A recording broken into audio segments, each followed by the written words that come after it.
Okay, it's 6 o'clock. We're here for the Slant Commission meeting, September 22nd, City of Chapel Hill. We got a quorum. Looks like we do. Like to call this meeting to order. First item of business, approval of minutes. Make a motion. Got a motion, do we got a second? Okay, any discussion? Hearing none, all in favor say aye. Aye. Opposed? Minutes are approved. Public comments. Anyone that signed up to speak under public comments, we'll ask you to state your name, your address, the agenda item you'd like to discuss, and you've got a three-minute window. I've actually got a list here so we can do it as a roll call. Paul Dillon, 2013 Cheyenne Court. Yes, sir, that's correct. Yeah.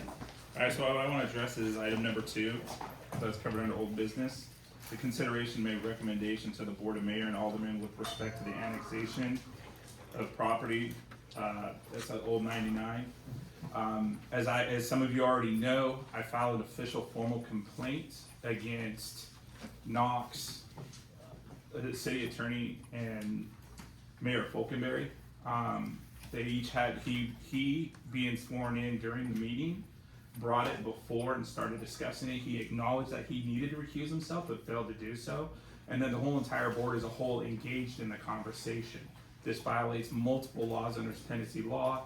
Formal ethics complaints are being filed. I've given a notice on this issue that Mr. Deckert, you failed to disclose that you have a direct and indirect interest because this annexation touches your properties and can bring benefits to your property. So under that conflict, you two should recuse yourselves. Mr. Falkenberry should recuse himself from this because he has a conflict, not only with the ethics, but that he didn't recuse himself. Council here should do the same thing. In fact, he should probably remove himself from the whole entire position and bring someone else in because he has ethical issues as well, that not only just under his responsibilities as the ethics chairperson, but also as an attorney admitted to the board of professional responsibility in the Supreme Court of Tennessee. He has other issues he's got to deal with there. He should have stopped you guys on this last August. He didn't. He let it go. And we have other video shows. This isn't his first dereliction of duty and his first time that he's breached it, not the first time he's breached his responsibility and trust to this board of the town. Knox, obviously, he has a conflict. He acknowledged it last time. I believe if any of you move forward with this vote, you can bring yourself into criminal implications, and then I do believe Chapel Hill Police is here. I'll motion and talk to them to start filing criminal reports on that. It's gotta stop. That's it. Thank you. Thanks, Paul. Okay, second person, we got a Nathan Pearson, 107 Maple Street. I think Paul got it. You good? Oh, I'm good. Okay. Third, we have Donald Lowe. 516 North Horton Parkway, Chapel Hill. Just want to bring it to the board's attention. I'm not sure if you all understand this. I believe the Smith Group is advertising that the Groves is 210 houses coming with pre-sale starting in September of this year. That's advertised online. As I understand it, y'all said only 77 was approved. 70 of them. 70. 70 or So bring it 70. to your attention that the investment group involved is falsely advertising 210 units coming. Y'all probably should make them stop because it is illegal in the state of Tennessee. So let me bring it to your attention. And what home builder was that, or? The Smith Douglas Homes. Smith Douglas. I think Knox should have to disclose his relationship and involvement with Smith Douglas Homes. Okay, thank you, sir. Last, we have Ben Hudson, 109 Northwest Chester Avenue. I wanted to ask about the acceptance, item number 1, acceptance and discussion of the Heathcoat Davis Report. Was any other inspection done on that other than the drive through and look at how many dump trucks went over it or anything like that? Because when it opened up, I was the one that reported it to Danny. It was 8 foot deep at one point right at the edge of the asphalt, and it was undermining the asphalt. It was filled in, but are any permanent repairs going to be made to that? And Danny was on site immediately after it happened, and the town came and filled it in. But is anything going to be done other than annexing it in, or what can be done about it? I think we can let the city engineer speak when we get to the business item number 1.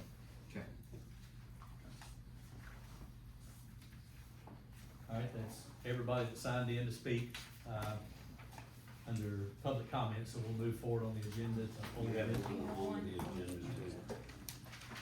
Oh, we do? It is on the agenda. Oh, sorry. Gregory Stone, we have Gregory Stone as well. I don't think he's here. Gregory Stone, so not present.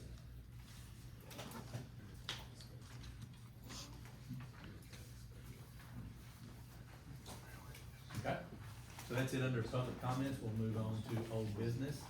Item number one on old business, acceptance and discussion of the Heathcoat Davis Report dated September 2nd, 2025, as requested at the August 25th Planning Commission meeting with regard to Depot Street.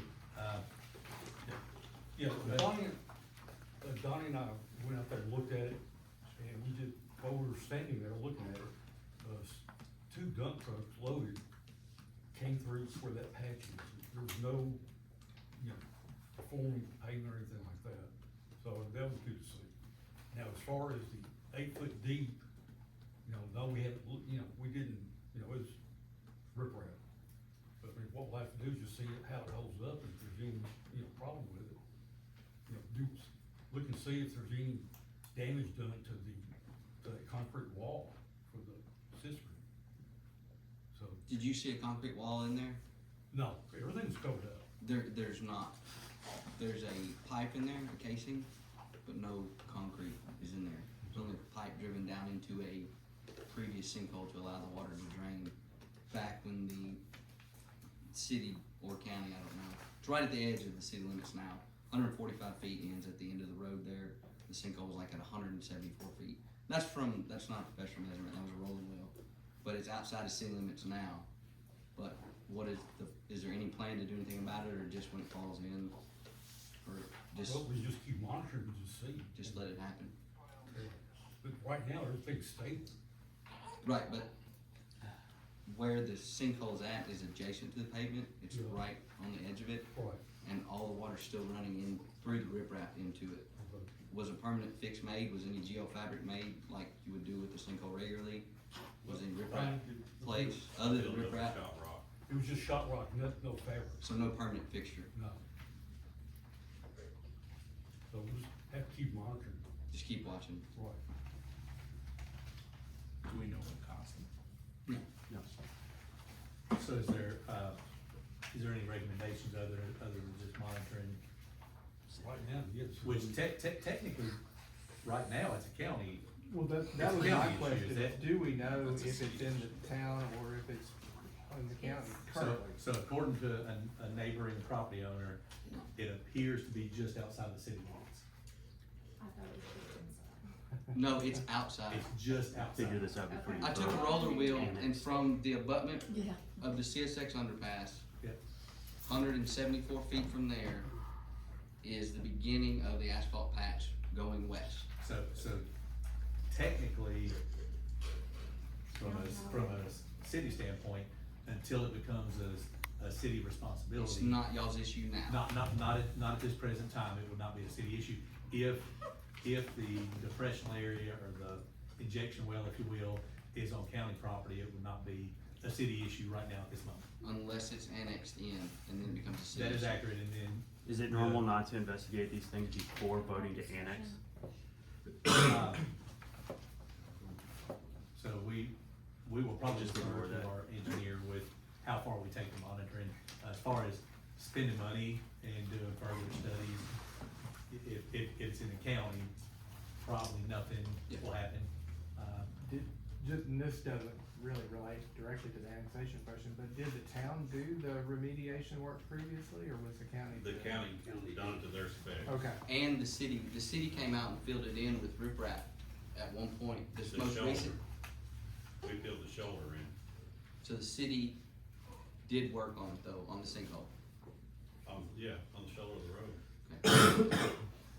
Which is right there at the line, I mean, I don't, Yeah, Yeah, yeah, like- it was like you just said, getting it filled in exact- before somebody drove off Yeah. in it at that point. It was 8 foot deep.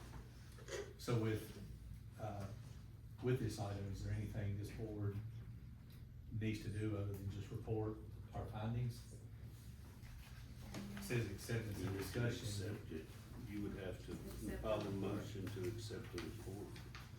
Just to accept the report, but no, that's it. Okay. And as it's not in the city, can't do anything about it anyway. Should we pass on this because we don't even know if it's in the city or not? Or do we just accept We and can acknowledge? accept it and send it to the highway department. Okay, okay. That would probably be the wise thing to do with the motion. So we have a motion to accept this with any special conditions. I make a motion to accept it and send it to the highway department to see if there's anything they County would. highway Yeah, department. yeah, to see if there's anything they would advise, on top of, Heathcoat Davis, and then kind of discuss their findings when we get back. Okay. Do we have a second? I'll second it, send it to the county. All right, any further discussion on the motion as seconded? Hearing none, we'll take a vote, all in favor say aye. All opposed, motion carries. Item number 2, under old business, is consideration to make a recommendation to the board and mayor of Alderman with respect to the annexation of approximately 2,485.7 linear feet of roadway on Depot Street / Old 99 that lies to the west of the CS6 Railroad. I'll recuse myself from item number 2. I will choose to do the same as far as voting. Now, I'll defer to, before we enter any discussion, if I'm recusing myself from a vote, can I still have involve myself in a conversation or not? I don't know what the nature of why you're recusing yourself is, but. From the potential that there could be a conflict of interest because I am involved in an LLC that owns property that abuts the roadway to the annex.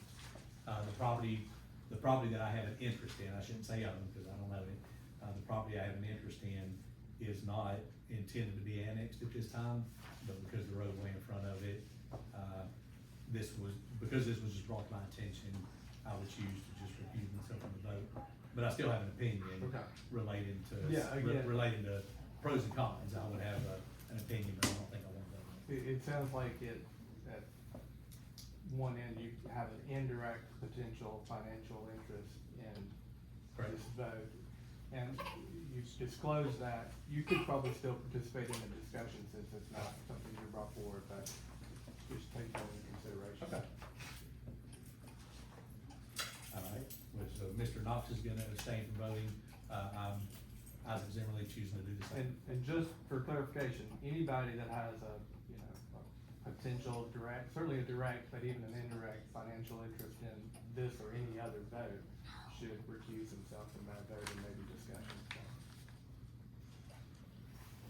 If you do that, will you have enough to vote, or will you to table it? So let me get a little bit of background. This was discussed and tabled last month. In the interim, the board of mayor and alderman also took a vote to recommend this to, the planning commission, along with, to ask them to prepare and review a plan of services. That did not pass. So, you could still, you have a quorum for the meeting, you could still vote on the matter. It doesn't have to be tabled, although that's, within the remaining 2 members' prerogative at this point. What's the potential for owning a piece of property adjacent to the road that is not being annexed into the city? It's just the road is being annexed into the city. So, if it's a property like Isaac's situation. Like I have a piece of property. And it's It immediately adjacent to touches the road. to be annexed? And we've made it, it's been made clear to me, I don't know to anybody else, that,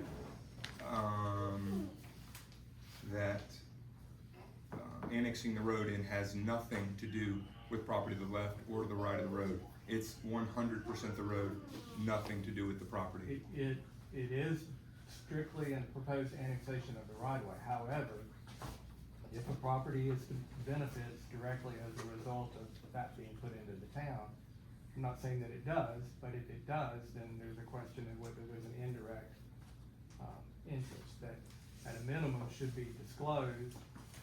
And Isaac said he's not gonna vote on it, but it should be disclosed, and I think that's what you're doing here is disclosing it. And then you have to decide if you can vote on it independent of having that interest in that property. So does property that touches it, if it's annexed, benefit the property that touches it, if it's just the road? Not necessarily, but there is an issue where it could. What's that issue? It's just a factual issue. What's the factual issue? Does the town annexing that right of way somehow benefit that particular property and you as a property owner? At that point, I believe it just becomes an ethical, it's just how you wanna proceed. I mean, no, it's a reality. Does the road being in the city make my property more valuable? Yes. Does- Yes, it does. Read the room. From an How's that? appraisal standpoint, I'm not a certified appraiser. I'll go by saying that. My opinion is any property that directly touches the city limits would normally have a little more value if you were to list it. But is it in the city, am I in the city limits? You're not, but you would touch the city limits, you currently do not. Can I add some context to this? No. No, not at this time. Okay. We're gonna keep our discussion at the table. Fair enough. One other issue, and there is legitimate, I mean, there, certainly certain roads where if there's clearly not any sort of direct benefit to you or either of you, it sounds like, does it raise an appearance of any interest or impropriety? And again, you still have the option of saying, I acknowledge this interest, but I can vote my conscience and vote independently without this interest. But you don't, that's a decision that you have to make in deciding whether to vote or you can discuss it. Thank you, Todd. So with all this being discussed, consideration to either recommend with a favorable or negative. Yeah, well, the other thing I was gonna say is because of where we have been on this and where we are, if it were to move forward, it's still gonna come back to you with a plan of services that you have to review and approve before the BOMA can pass it on a final resolution. So we'll see it one more time. If it were to pass, you would still see it again. Okay. Sean, would you like to disclose or say anything before we move forward to discussion?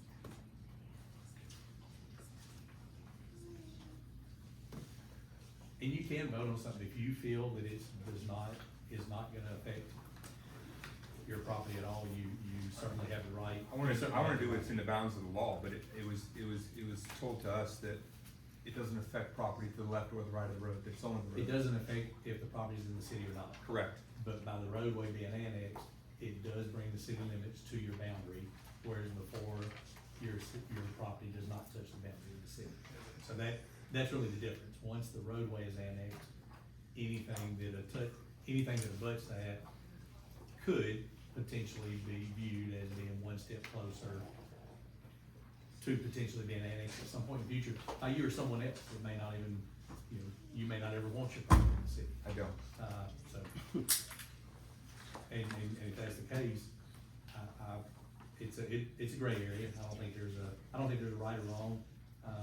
At our last meeting, when it was discussed, we tabled it, so no action was taken.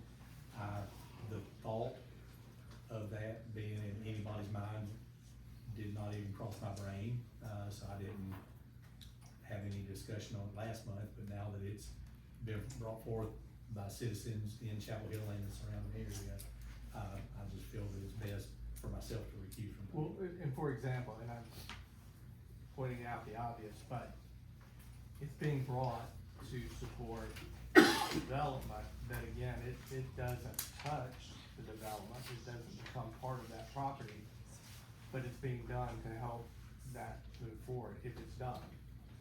And so similarly, it's not directly affecting Mr. Knox's property, but he obviously has to recuse himself because he stands to benefit through that development if it were annexed.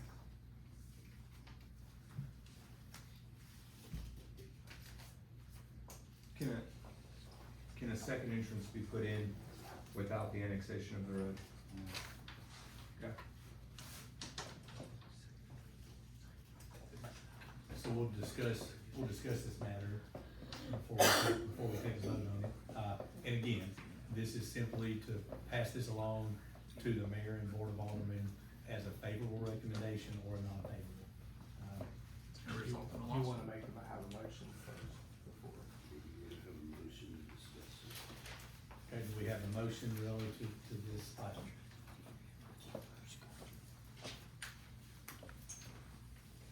I'm in the limbo here.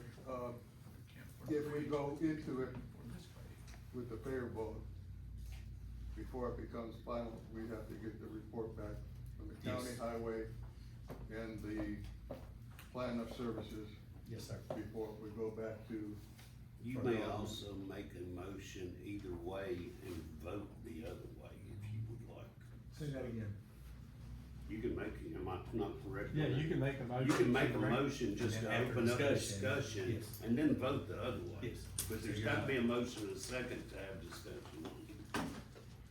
I'll make the motion that it goes back to the county highway department to investigate the hole more and to get the plan of services established so we can go forward with it or send it to Bowman to see what they're gonna do. With a favorable recommendation? I would like to say favorable because of, again, dealing with the fire department, the ease of access and stuff like that. Who votes if 3 people are accused? Have you recused? No. Who votes if 3 people do recuse? Then No, one but per- we're at- one person, One person. and then that's a majority. Alright. Okay, do we have a second on this motion? I make a motion to second. Okay, now, do we have a motion and a second? Any discussion on this matter? Yes, Tom. One more thing, and as I understand the motion, and Mike suggests a slight amendment, and that's to have a plan of services Plan of prepared. services. Refer this to the county, have a plan of services prepared, and then it could come back to the plan commission for review with plan of services and other information. Be all compiled before it goes over to. Okay. Because there are some, it is just right of way, and clearly the town, if this were to be annexed, is gonna have to maintain the right of way. But there may also be utilities and questions of utility service to existing properties that are along this right of way that need to be part of the plan of services, and maybe even part of an agreement with the county as to how that's gonna be handled moving forward. So, that probably should all be in the plan of services if it comes back to you. Would you like to amend your I motion? would like to amend it as stated by Todd, along with the stuff I mentioned. Okay, Amy, you got all that? Getting it? Sort of. Okay. We got it on tape as well to listen to. You support that as well for a second? So I do feel comfortable discussing this matter, simply because I've put a lot of time into this, just from a common sense standpoint from the city. As a member of this board, the financial impact of annexing the roadway is not necessarily, I don't feel that that's my call or our call, because we have nothing to do with the budget, that's the mayor and alderman. So from a financial standpoint, I think it solely and wholly lies on the mayor and alderman's decision, because once the roadway is annexed, if it's annexed, the city has to maintain it, or if a developer tears it up, the developer has to fix it. From a health and safety standpoint, I do see the benefit of the roadway that's gonna connect to a subdivision that is happening. From a health and safety standpoint, Joe, you mentioned fire department, we have police officers here. From a police and fire standpoint, even from a planning standpoint, it makes sense to me in my mind that it's in the city. But I'm not gonna vote, but I did wanna put my 2 cents in for discussion. Do we have any other discussion? Mr. Mayor, you got anything on this? I'm gonna go on record saying that last time I was for it, I'm still for it. I think it's a smart decision. I think it is beneficial. We had a couple of citizens that made mention that I think, more entrances the better. So I think it's safer to have an additional entrance. I don't think I'm breaking any laws. God, I'd love to know it, cause I'd vote. I can read it to you. We can do that after the meeting, sir. But being that it's said to me that there's a potential, I've never tried to break the law. I don't think touching it's gonna benefit my property, but I will go on record saying I recuse my vote, but I'd like to send it with a favorable recommendation because I think it's a smart way and a safer way, an additional exit and entrance away from the transit benefit to everybody, so. Is this something the board could vote on? It's going to be. It's going from this board to that board. Yes. Do they have any property on this road? Well, with the revised motion, it's going to the county highway department. We're gonna establish a plan of services, and then it would go recommendation to the board, is that correct? That would establish a plan, that would bring it back for, again, to go to the table with a plan of services to vote on. If that is recommended by this commission to the board, then the board will vote on it. And I do think that's a significant point, is to say, with respect to conflict of interest, it's not like you're approving a subdivision plat that you're involved in, you're making a recommendation. So the board of Maine Alderman is who is going to decide whether this is annexed into the town. But again, you disclose your interest, and I think this is an appropriate next step. So I think with this one, we'll do a roll call vote. If you're not gonna vote, just abstain. That way there's no confusion as to what we do. There's only me, I know. so I guess I'm saying nay. So all in favor? Do you have a quorum with one person to vote? We have a quorum at the meeting. That's the way I interpret it. It's not. Conversation. That's a first. May I ask a question? Yes, ma'am. Yes, ma'am. Are both of the entrances to the new subdivision going to be right-in curves? I'm gonna let the developer answer. They are in slight curves, yes ma'am. The one that's already there, it's already, where they're going in and out with construction right now, that's the main entrance. And the other one will leave some traffic in a 15-mile-an-hour curve right there where Mr. Rogers' house was originally. Are they not, is that not super dangerous for both of them? No ma'am, the engineering has come out and taken a look at it, and with the speed limit there and the distance you have to see from a car, it's been approved from engineering. So it is perfectly fine to be right there. I've Can I lived get out your that name way, and address? I've lived out that way 50 years, and that curve is dangerous. I'm sure it is if you're not going the speed limit. Wow, that's accusatory. Yeah, the keyword. My road's not dangerous if you're going the speed limit, but I haven't seen a lot of people going the speed limit. Ma'am, you live on Darty Road? I live on Fagan Road. On Fagan Road, okay, so you travel. But I travel own in- property up there next to that subdivision. Okay, thank you. Okay, all in favor say aye. Should do a roll call. I'm gonna go on record as abstaining. Recused? Recused. Abstain, recuse, same thing, right? Do you want me to go and roll call it? Yeah, go We ahead. can, we can. That's probably easier for you. As a Timberley? Abstain as I've recused myself from this vote. So you have recused yourself, so the minutes reflect that you recused. So, okay. I take that back.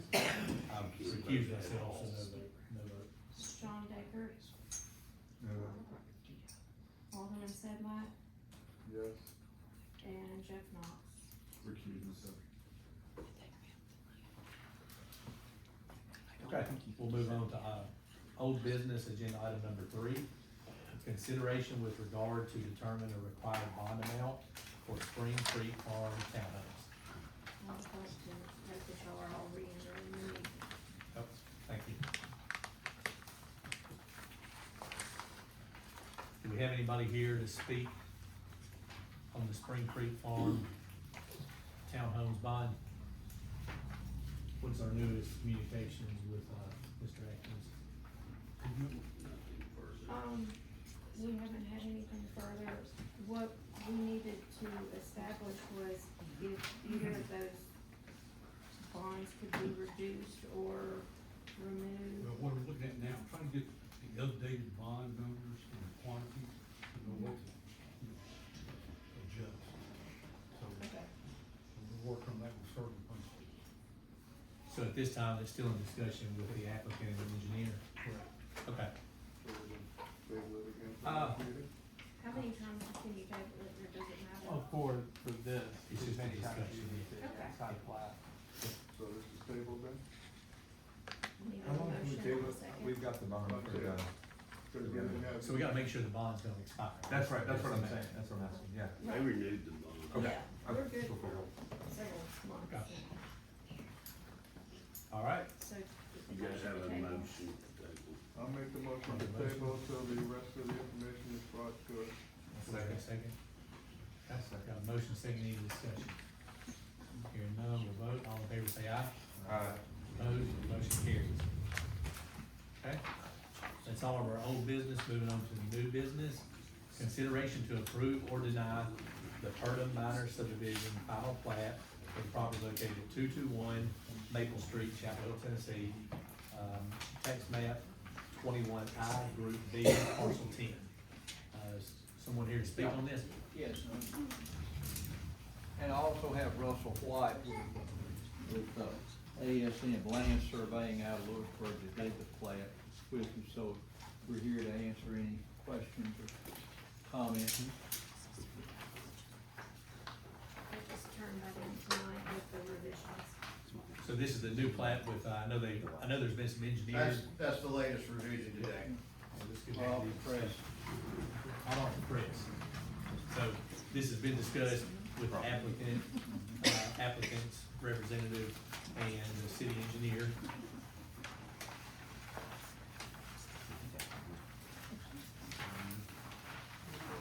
Okay, so this just appears to be just a simple division. It's one existing parcel with an existing house, and you're just dividing the building lot off to the side of it. So that's There's a, well that's located there's a on well lot that had to be 2 shown. that they're going to cap and disconnect the service line to lot 1. Is that noted on here? It is noted on the Okay. plat. It's noted on the water line that it'll Okay. be severed, and right there at the well, it's noted that it will be capped. Of course, Okay. it'll have to be verified with Mr. Rose. Okay, we've got all of our public utility and In drainage. regards to the well, I'll probably call Clint Okay. tomorrow, Okay. and then, let him do the work for us because he's licensed and bonded. Okay. And then we can bring that receipt back into play for it to be reviewed. Okay. The only item that wasn't answered was about the culvert or any drainage. Upon visiting the site again this morning, going both west and east all the way to the red light, west about 15 driveways, there's not one culvert under any driveway, it's pretty flat. They just Yes, slip there's away not from a the road, need yeah. for any drainage for that. Okay. You're, so is the city engineer okay with that revision? Okay. Just question, we're acknowledged to have a 25-foot setback from the well. Our plan is to cap that well and to make it a non-functioning well. At that point, could we get is it to bring the setback up, closer, for review, or does it need to stay back from that well? So I procedurally, I think if you were gonna alter the setback on the plat, you would probably come back with a revision specific to lot 2. I think it would be fine to move the front setback to the well, but I don't know that you would wanna put a house on top of the well, even if. No, I don't wanna put it on top, but 25 feet, Yeah. we'd like. But once the well's officially capped by state standards, it's as if the well's not even there. But because it's shown this way on the plat, if you did move forward with recording this plat, if it's approved. Required, another visit. Yeah, you would have to come back with Okay. a revision specific to lot 2. Yeah. Correct? And that 25-foot setback I've got on there, that came from Charles Delphi as far as that goes. Yeah. That's a standard TDEC. Yeah, water wells are supposed to be 25 feet away from, property lines, septics, a lot of Oh, things. 50 from septic. Yeah. Yep. Okay. So is that something we need to table?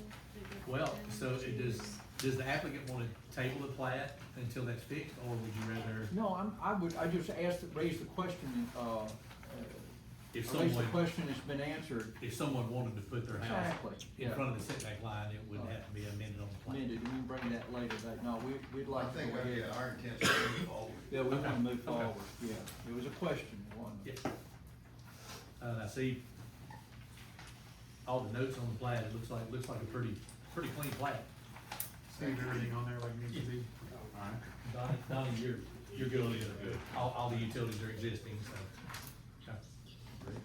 Yep, I'd like to make a motion to approve the plat, minor subdivision, final plat, property located at 221 Maple Street, Chapel Hill, parcel ID 211B010.00. okay, do we have a second? Second. Okay, we have a motion and a second, any discussion?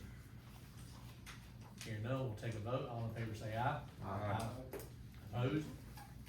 Motion carries. Thank you. Thank you. If it be okay with the commission, is anyone here that could sign so I can like save a trip? And as long as utilities get signed off on them, I'll let Amy answer that question. Perfect. Do you think he can get the Duck River signature? I can get Duck River, I mean, that's Okay. just right down the hall. We will do the recording Okay. out of this office, so. Oh, okay. Perfect.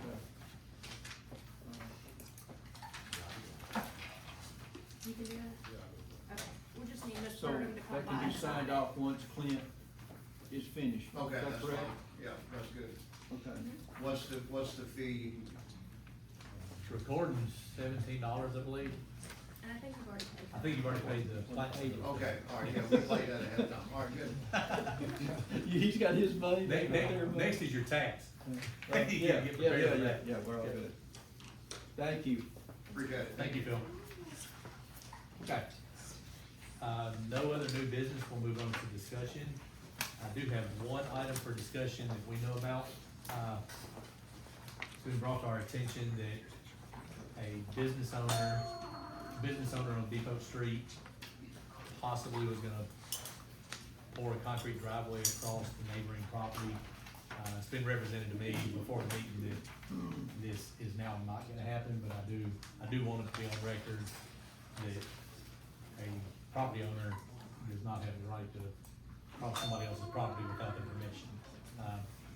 But I just don't know about this. It was more of the issue of where it was and the lack of drainage in that area. And also that being a fairly new commercial site plan, I believe any large change to the impervious surface versus water retention would also require, you know, an engineer submittal and a minimum, an engineer review. So if Mr. Beerfin does reach out, make contact, we can just let them know that. But again, it's, to the best of my knowledge, nobody's poured concrete or encroached, it was just a question, I think it was just a question that would come up. Okay, anything further on that? Okay, hearing none, do we have any other items for discussion? What's Moving in your forward, packet? meeting? Discussion. Feed out meeting. This is just a minute. No. It's in the very back. Oh.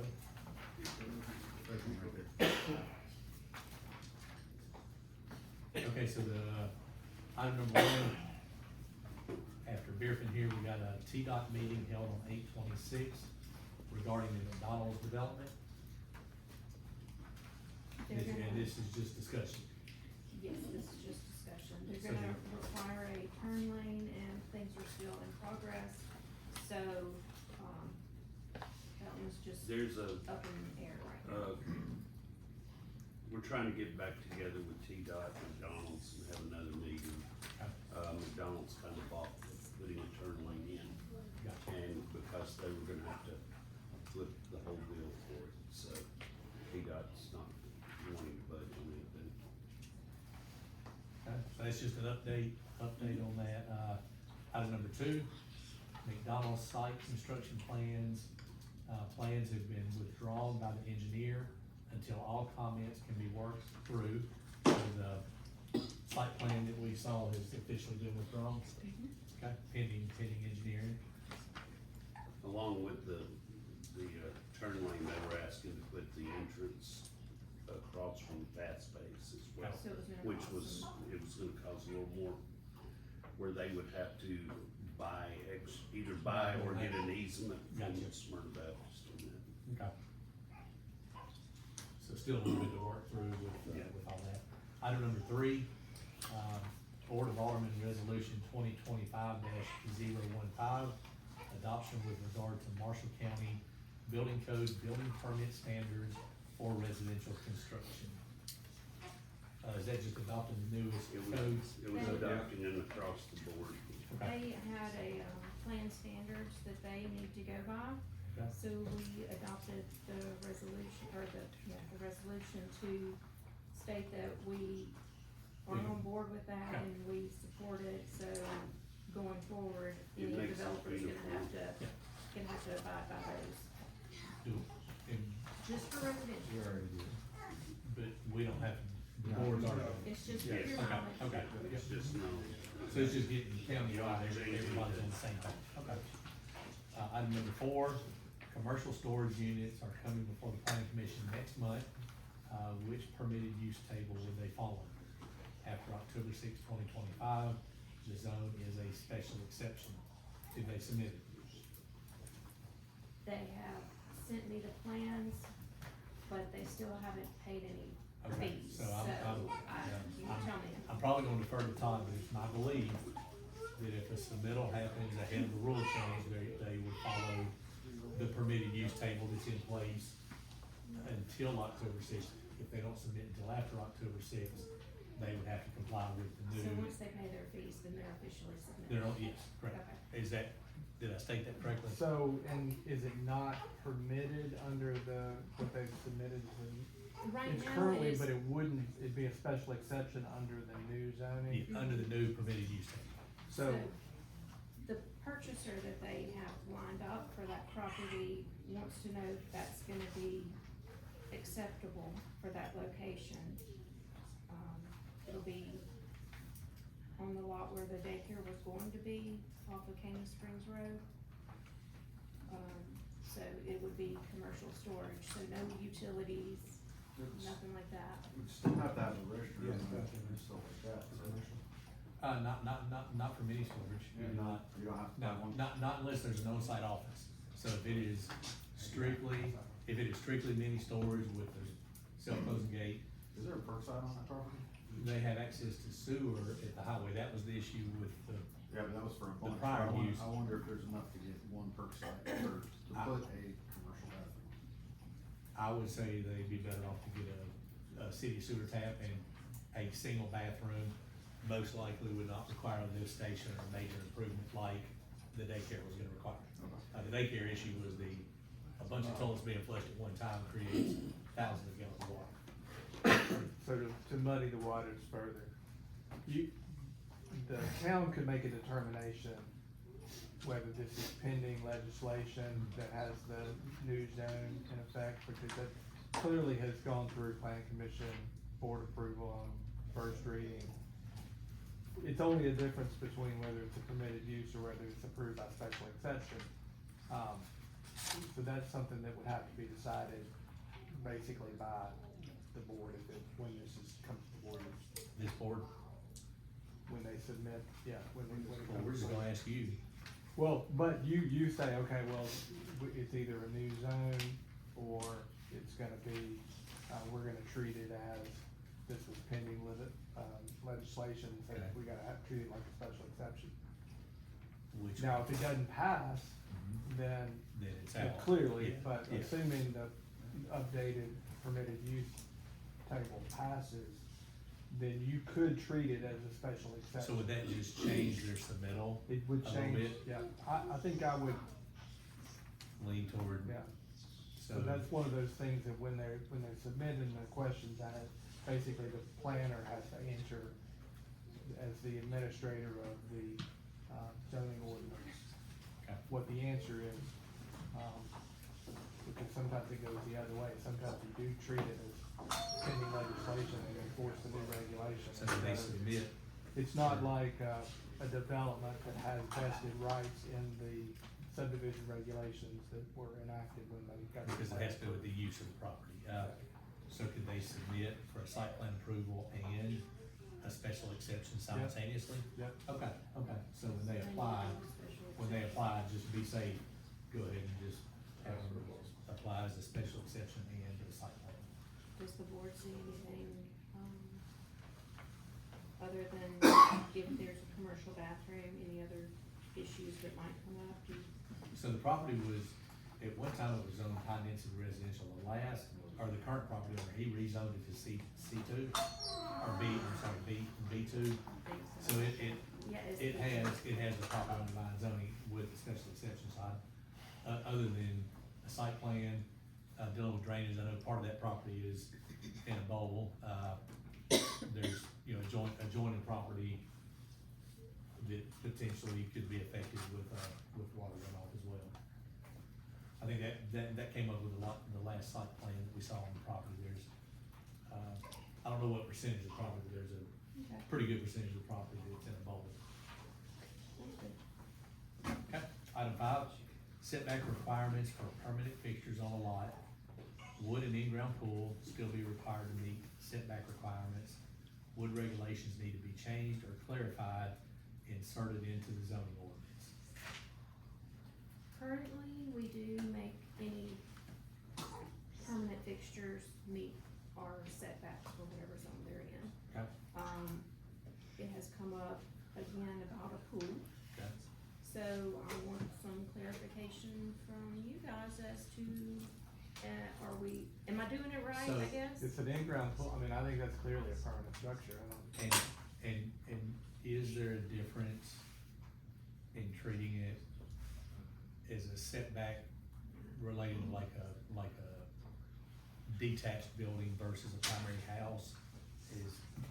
Does the swimming pool have to meet the same setbacks as a permanent structure or an accessory structure on the? I would veer more towards saying it's an accessory structure to the primary In residence. our regulations, we don't specifically have a setback for accessory structures, it's just kind of been a rule of thumb. The 10 foot's just been a rule of thumb. It's not So it's something not in our that's book? been, am I wrong? You're right. Yeah, Okay. it's not something that's been So from a officially, procedural standpoint, we possibly should address that. yes. Simply because a garage, a carport, a pool, I do comprehend when you go vertical with a large home, setbacks are needed for fire separation, utilities going, between houses, stuff like that. For a detached structure, And the way things are subdividing, you don't want something right on the line. correct. So I think there needs to be a setback, but does it need, if you're in a old R1 zone, you got a 30-foot rear setback and a 15-foot side setback, should those same setbacks apply for a pool? From a common sense standpoint, maybe not. So it might be something we need to address in our Because subregs. the property that's in question, they have, I think, 37 feet in the rear, and their setback is 35. So It's probably a zoning So- ordinance amendment. Yeah. So I'd say we need to look into amending the zoning ordinance for accessory structures, pools, and other items like that to be a reduced setback on the side and the rear, potentially, but I don't know that I would want accessory structures or a pool in the front yard. Now, we did recently have the question on the corner lot. On the corner lot, what dictates or justifies your side versus your front? I think the corner lot would be a case-by-case scenario. You could say the driveway or the way the house faces. So a corner lot would be, we could either define it or treat it as a case-by-case scenario on corner lots. But I think we could moving forward, check on that maybe next month. Is there some kind of, So a lot I know of the county does the 10 feet. 10 foot Is is, that something like we would want to follow, or do we want to go so 10 foot is, above that? 10 foot is fairly common in most cities and most counties for accessory buildings. Or not accessory structures.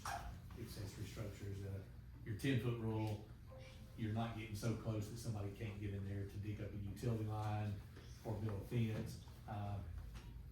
I think 10 foot is safe. I mean, it's a common number that's used very widely in Middle Tennessee.